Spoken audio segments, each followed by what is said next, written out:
We're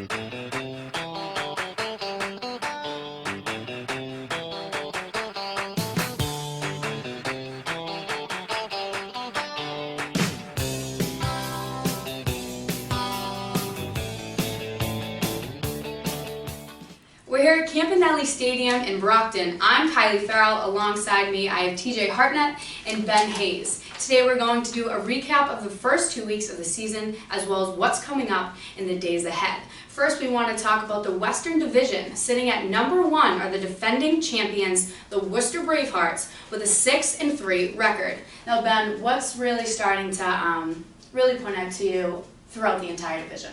Yeah, like you said, the Worcester Bravehearts, they're in first place. They're the back-to-back defending champions. So they've really done it at both sides of the ball. They've pitched well, they've also hit well. And in second place, you have the Bristol Blues. They actually played the Bravehearts in the finals last year. It's nice to see they're still 1-2, kind of have a little rivalry going. And they've done it more on the pitching aspect. Most of their games, they don't let up any more than 4 or 5 runs. They really grind out the opposing offense, and then they get it done that way.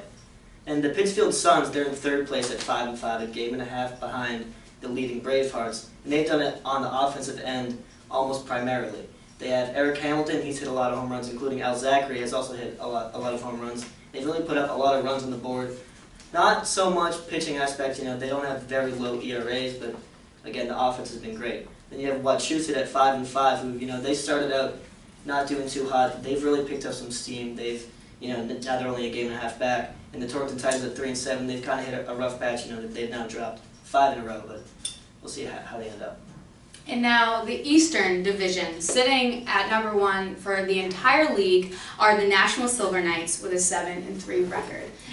Yeah, now, you said it. Number 1 in the entire league. Not only the division, they have a 7-3 record, so they're 1 game ahead of the Worcester Bravehearts over there in the Western Division. They're led by their pitcher, Jeremy Roberts. He's a left-handed thrower out of Stonehill College, so a very local college. He's got 23 strikeouts on the year, so he's mowing them down left and right. They're a team to watch out for as the lead runners. I know it's only 2 weeks into the season, but going forward for the rest of the year. After that, it's the Brockton Rocks, the stadium we're at right now. They started the season 0-3. They're 6-1 since, so they're a very deadly team to watch going forward. 6-4 right now. And following them is the Seacoast Mavericks, 5-5. Martha's Vineyard Sharks, 5-5 as well. So just like in the Western Division, Ben, these teams are very, very close. The one exception being the North Shore Navigators. But if we look at their attendance numbers, they've got a lot of people showing up and supporting them as a franchise. So going forward, I really think they could make a run as well if they can pick up a few wins and gain some momentum. They're also on a 1-game winning streak right now. Don't hey, forget that. That's all that matters, right? You only need one. So.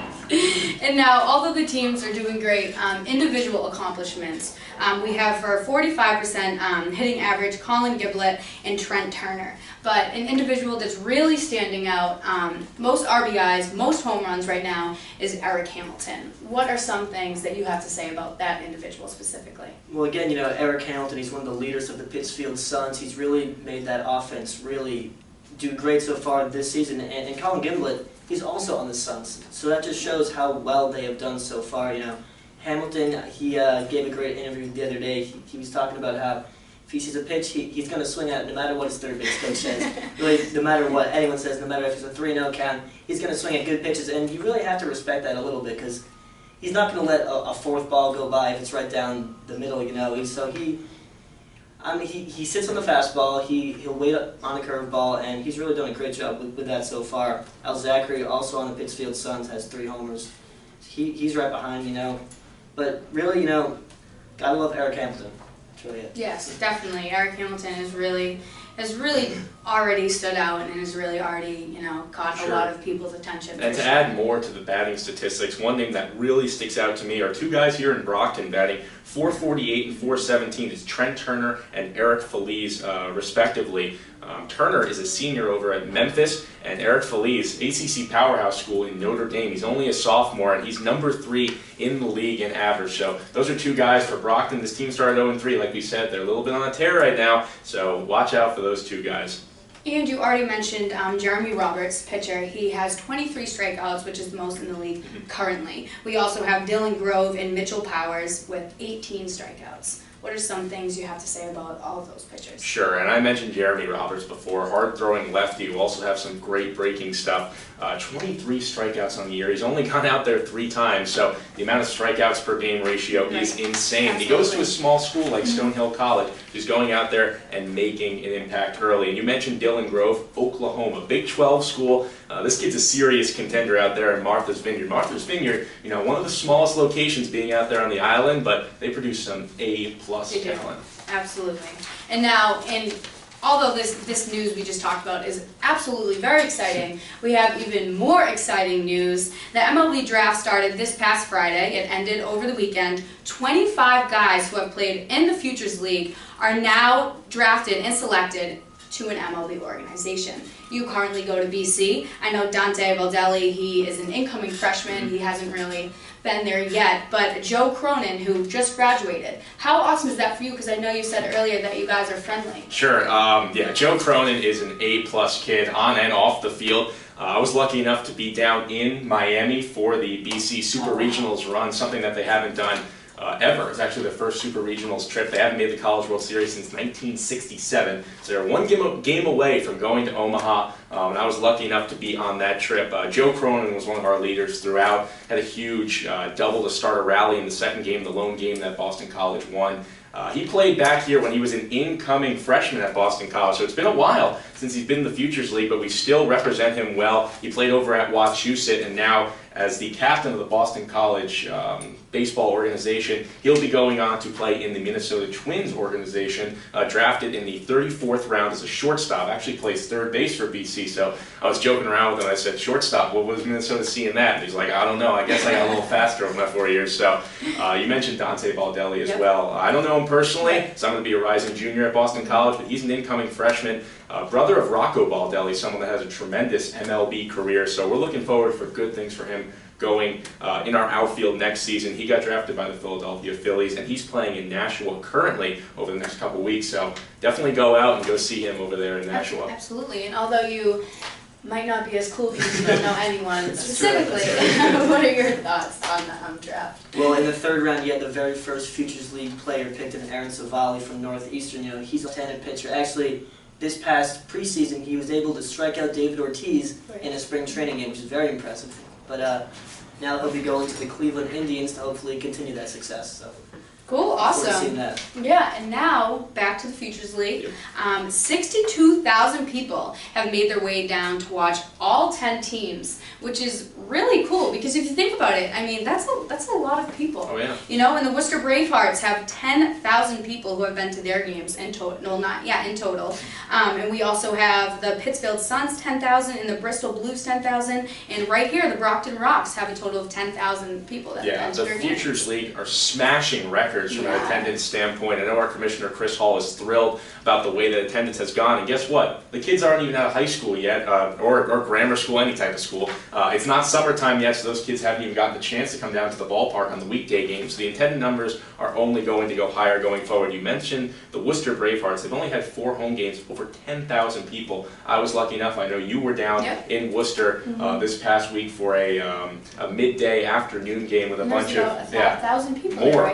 It's 10:30 in the morning. Exactly, supporting from the various local schools in the Worcester area. So great things coming out in attendance numbers. And one number that really sticks out to me, North Shore Navigators, they're having a tough season. There's no doubt about it. A 1-8 record, but they're averaging 2,200 people a game in their 3 games that they've had so far. So kudos to you fans. You're really sticking by our team, and I hope that fan support really shows up in the win-loss record going forward. Yeah, absolutely. And for the upcoming days, we have a lot going on. The Worcester Bravehearts, they will honor 2015 championship team with their rings. Now, tell our audience what the cool thing is going to happen after the Worcester we were talking about it earlier. This Friday, when they honor, I didn't believe you. When they honor the team who won the 2015 championship, also 2014 champions, so they're defending back-to-back. They will be having a skydiver fly over the stadium, jump out of an airplane, and come deliver the first pitch. I don't know if he's making the first pitch. I hope he is. That's a long way to go just to deliver a ball. But he'll be throwing it, or at least giving it to someone who will be throwing it to honor that 2015 championship team. So that's going to be really cool to go out and see. Also, If you show up early enough, you'll be getting a replica championship ring for the first couple hundred or thousand fans, so definitely go check that out. And finally, after the game, not only do you get a good game of baseball, but you get a post-game fireworks show. So if you're in the Worcester area Friday, guaranteed to check out. And on Thursday, June 16th, I know there's a lot of dog lovers in this world. You can bring your dog to the park, and you can also get a hot dog for only $1. Yeah, that's down in Bristol. It's going to be awesome. Dog combo right there. You can bark in the park over down in Bristol on Thursday. Also, right here in Brockton on Friday, fireworks. So, I mean, who doesn't love fireworks? Definitely come and check. Yeah, we got fireworks pretty much every night here in the Futures League, so come catch a good game and get a fireworks show afterwards. And Ben, I know this is probably your favorite right now. Christmas in June. Usually you hear Christmas in July. Let's have it a little bit earlier in Pittsfield, huh? Now, unlike the fireworks, that's not something that we get to see every day. Yeah. You know, Santa's going to come to the ballpark, yeah. So if you have kids, you know, feel free to bring them, have them sit on Santa's lap, tell them their early Christmas present. You know? Never too early. Never too early for Santa. And then finally, I think the coolest one for me is also on Friday down in Seacoast. They're having an exhibition game against the New York Yankees scout team at 4 p.m. That's a team that Mike Trout used to play for when he was in his younger days. Not currently, but you never know. He may come out and see the game. So definitely go check that out down in Seacoast. And not sure how many St. Patrick's Day fans we have, but on Friday, June 17th, Wachusett is hosting a summer St. Patty's Day, so wear your green. Can't get enough of St. Patrick's Day. Alrighty, that's all we have for today. Thank you for joining. Again, I'm Kiley Farrell, TJ Hartnett, Ben Hayes.